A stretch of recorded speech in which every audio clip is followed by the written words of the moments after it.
to protest against, to peacefully protest against things that they don't like. And she's using her constitutional. Putting peacefully, like every single protest, you could point to every single protest and say it's a violent protest, or they're setting things on fire or destroying things. And people want to say, like, I've had the conversation with, you know, people that are conservative, and they'll use like protesters like talking shit and being loud and cursing people out. Like, people are upset. That's what protests are about. You're upset. You're rising up against a man. You don't have the power. You can't fight everybody, right? You can't fight everybody. You can't shoot people. You know what I'm saying? Like, that's not how you do. So what do? You protest. You have that constitutional right to protest. And protest is going out. It's chanting. It's making your sign. And when the authorities show up, yeah, you are allowed to say F you and da-da-da-da-da, like talk. That's all you got. That's all you got. Let people have what they have. As soon as you start trying to deny that, then you start denying people's constitutional rights. And just because they disagree with her point of view and what her side is doing, they're saying that you shouldn't do it.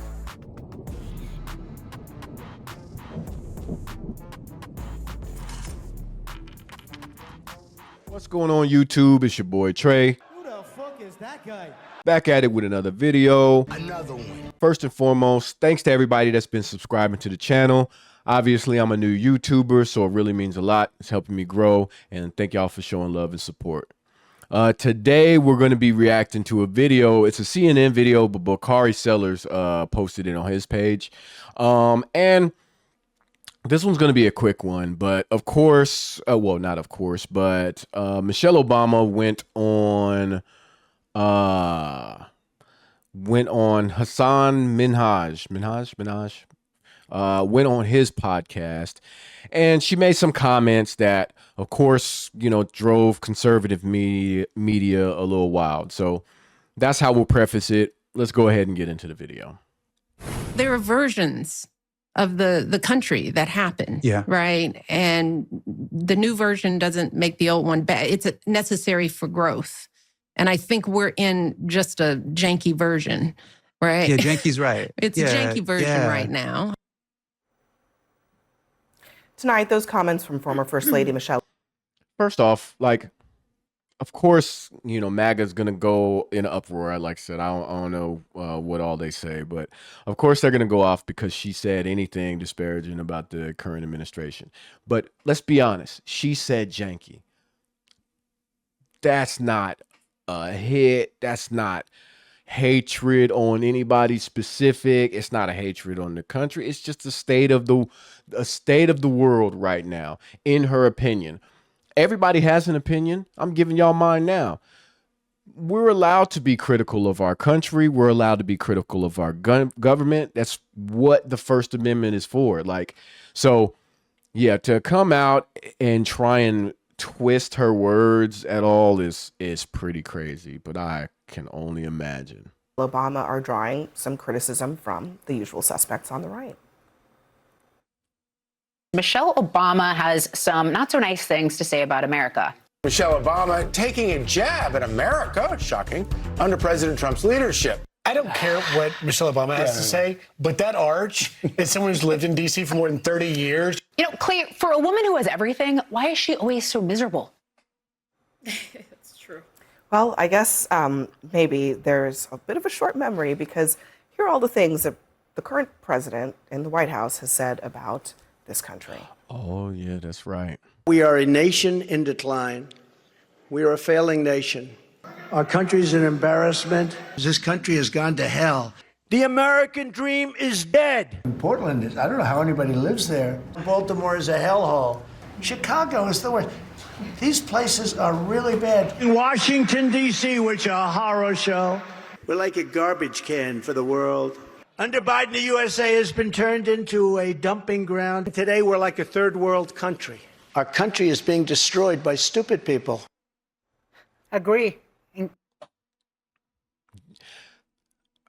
Did anybody, like anybody that's watching, anybody that feel free to comment, any of those things that he said, were any of them true?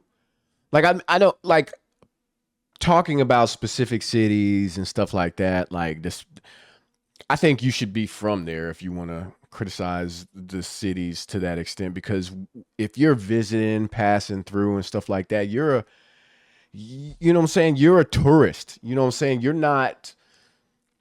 don't know enough about the place on how far it's come, and you know if it's gotten better or worse, right? You can make an opinion about what you see, whatever. I've been to a lot of cities across the country and across the world. All that to say, he said a lot of stuff that was just to get a rise out of people and to get people's support and get them elected. But I mean, do y'all agree with any of the stuff that he said? Is my point. I don't. Starting with him. I mean, I don't care what Michelle Obama said, and honestly, like, it's really not that big of a deal, but I continue to listen to it because I saw it was a topic tonight.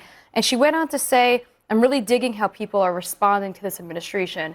And that really bothered me because I don't know if you're turning on other news channels, but Charlie Kirk was murdered. Savannah Hernandez was beat up by a fat, angry man in Minnesota. You think she was talking about Charlie Kirk being murdered? No, but she said, no, she went on to talk about how people are resisting the administration. She talked about Minneapolis. She talked about people showing up in Minneapolis. And people are violent, and we all saw Savannah. 47 people have died in ICE custody under Trump. Let's not be ridiculous. What does that have to do with how the country's been run? Like, she's talking about, you know, Charlie Kirk's assassination, another specific event from an area, like as if that is those things happened all across the country all at once. Like, I don't like when you use, and I think a lot of people do it, so I won't say the right does it, right? Well, I'll just say that I don't like it when it's done. Is when you tell a story over and over again to paint a narrative, but it's like one story. Like, there are millions and millions of people in the United States of America. Millions of people are killed in the United States of America, like on a daily basis. Well, there are a lot of people killed on a daily basis. I won't be ridiculous. Not millions of people. There are a lot of people killed on a daily basis in the United States. She chose to use Charlie Kirk because obviously he's a major figure and he was assassinated. But she's not talking about the dude at your local whatever town that was, you know, that may have been, you know, attacked or arrested for whatever, insert whatever thing, right? You know, she mentions the attack on a lady. Like, there are things happening everywhere all the time. They choose these moments to get a specific reaction and rile up the base to a point, put a battery in their back and point them in the direction of the enemy, right? So I hate when people do that, as if it's everything you should care about is this one person. Everything that you should care about is this one moment. This one moment means your entire country is on fire, right? The fact that Charlie Kirk was assassinated means the whole country, everybody that's on the opposite side of you as far as your political beliefs, wants to kill you. That is what that assassination told you. Like, using these specific accounts like that is specifically for that reason. And mind you, I'm giving it way too much credit with her even bringing it up, because Michelle Obama was just responding to the fact that she is liking the fact that people are out protesting and making their voices heard and making their opinions heard to their politicians, to their cities. Like, they're going out, and yes, sometimes protests get out of hand and they turn violent. But a majority of these protests, No King's protests, the protests in Minneapolis, all those things, they start off as peaceful protests. And yes, sometimes things can escalate, and you know, I don't condone that either. But yeah, the people are fucking fed up. Like, and it's the only power they have is to protest. And whenever people do, like, they just take off on them like they're the fucking problem just for being out there making their voices heard. So yeah, fuck her, man. Talk about violence. Her to the ground, 250-pound man shoving a woman on the ground is not an appropriate response. I'm sorry, but let's not be ridiculous. I she think is it's being very obviously rational. She is obviously not talking about Charlie Kirk's murder. That was one example I gave. She is talking about Nick people Shirley being hunted down, using their constitutional rights to protest against, to peacefully protest against things that they don't like. And she's using her constitutional. Putting peacefully, like every single protest, you could point to every single protest and say it's a violent protest, or they're setting things on fire or destroying things. And people want to say, like, I've had the conversation with people that are conservative, and they'll use like protesters like talking shit and being loud and cursing people out. Like, people are upset. That's what protests are about. You're upset. You're rising up against a man. You don't have the power. You can't fight everybody, right? You can't fight everybody. You can't shoot people. You know what I'm saying? Like, that's not how you do. So what do? You protest. You have that constitutional right to protest. And protest is going out. It's chanting. It's making your sign. And when the authorities show up, yeah, you are allowed to say fuck you and da-da-da-da-da, like talk your shit. That's all you got. That's all you got. Let people have what they have. As soon as you start trying to deny that, then you start denying people's constitutional rights. And just because they disagree with her point of view and what her side is doing, they're saying that you shouldn't do it. I don't believe in hate speech, right? But when all these, racist groups and stuff like that were out in Trump won and doing their events and stuff like that, like, I don't condone people doing anything violent to them, but counter protesting and things like that, yeah, that all makes sense. But they have the right to do that.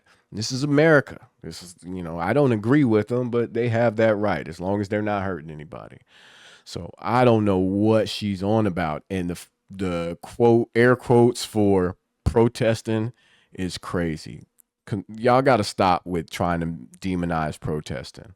I think that's what she was talking about. Okay, but you're talking about Minneapolis, where we also saw 2 American citizens be murdered in the streets. We also saw come on, that's what she's talking about. We're in a Janky period of America where we're seeing American citizens be targeted and shot. Emily, did she mention any of the things that words that you're putting in your mouth? No, she mentioned Minnesota, which I thought was ironic given what just happened to Savannah. This is all over the news today. I think she was talking about the killings of Renee Good and Alex Preddy. But she didn't say that. So the way you interpreted it, she was talking about the people of Minneapolis showing up in defense of their community and their but they are not peacefully defending a community. They were very peaceful. I watched the footage. There was no need for those 2 people. Ugh, this is disgusting. It's kind of why, I watch all different types of media, but I hate these kind of panels, because the way she is talking, and Scott does the same type of thing, and then I even bear Fox News, The Five, every now and again. The way they talk, especially on Abby's show, I don't think you should have them back on. I don't think you should. I get it, like, it's supposed to be a exchange of ideas, left versus right and all that stuff, and it's all for TV and stuff. But at a point, I feel it just feels forced and disingenuous. Like, this doesn't seem real. I don't even know her name. It doesn't seem real. Like, this is not a real argument that she had. She prepared her argument in a way to just piss everybody off. And good kudos to you, right? Mission successful. But what at the end of the day, like, how do you go and deal with your family if she has a family, husband, kids, aunt, uncles, granny, grandma? Like, how do you engage with the rest of society after you went on TV and did something like this? She knows that wasn't what Michelle Obama meant. She's doing it on purpose to get the clicks, to get the reaction.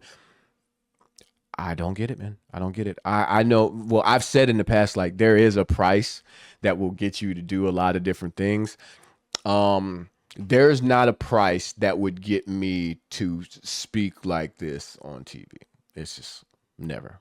3 people agreed, and you could also simultaneously agree. This is a ridiculous. Honestly, this is a ridiculous. What a ridiculous angle going down. Let's move on from that, because I think that's what she was getting at is that I actually found what she was saying to be incredibly hopeful. She's saying that no matter how bleak it feels right now, that she's betting on the power of America, that we can always course correct, that even if things feel dark right now. I hear your translation. It is a janky, broken period for America. I totally agree with you. Totally agree with you. And the fact is that Michelle Obama, for a long period of time from conservatives, has gotten just an unfair, I mean, they've talked about her looks. They called her out her name. They've called her an ape. They called her a monkey. Michelle Obama is and Melania spared from that? It's every first lady that gets scrutinized. We're not necessarily talking about the same thing, but I'm going to finish. Michelle Obama is one of the most talented people we have who've entered this political sphere. She's very educated. She's very well spoken. She's a beautiful woman. And all she's doing is speaking her mind right now. And the trouble that Republicans have, and the trouble that you have, Emily, it's fascinating to watch, is that when you have a black woman who is speaking her truth. This is not about skin color, but No, I'm just saying. Because everyone has this same, it's the same reverberation. When you have a black woman that's speaking her truth the way that she is, with the power that she is, with the education that she does, there's no comparison between Michelle Obama and Melania Trump. You want to talk about education level? You want to talk about job attainment? I'm just not playing identity politics. I think Gavin Newsom's wife is an idiot too, and she's white. We're not. And Melania is here on the Einstein visa too. So y'all take that for what it's worth. We're not even talking about identity. We're talking about achievement.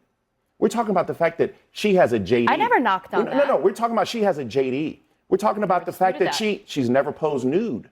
That's we're talking about, but that's the difference. She's never had to deny. And she's never had to deny Jeffrey Epstein. I don't recall knocking on any of that. I simply said I find it disturbing that today of all days she mentioned Minnesota. And the crazy thing about it, when I said that, you said identity, and I'm like, no.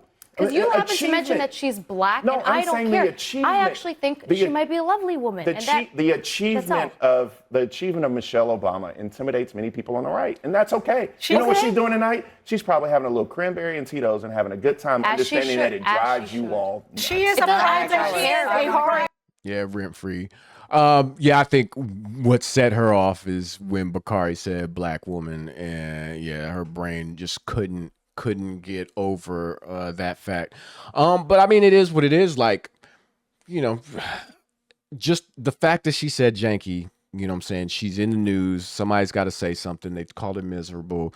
That she hates America. Like, she's going against, and then she comes up with all this other bullshit.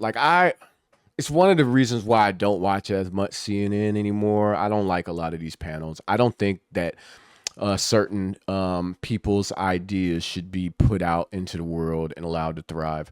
I don't think that this is healthy for our country to continue for our country to get anywhere where it's about healing and growing and togetherness and stuff like that. What she just did was egregious. That's just crazy. But y'all let me know what y'all think. If y'all still enjoy these panels, enjoy seeing the ridiculous arguments that people try and pull out of their ass, or are y'all like me? Y'all just don't even mess with it anymore. But yeah, if y'all learn something, hey, make sure and share it with your people. Keep the information flowing, keep the conversation going. And until next time, I'll holla at you. I pop out, they go wild, so celebrity. Too busy winning, I forgot that I got friend of me.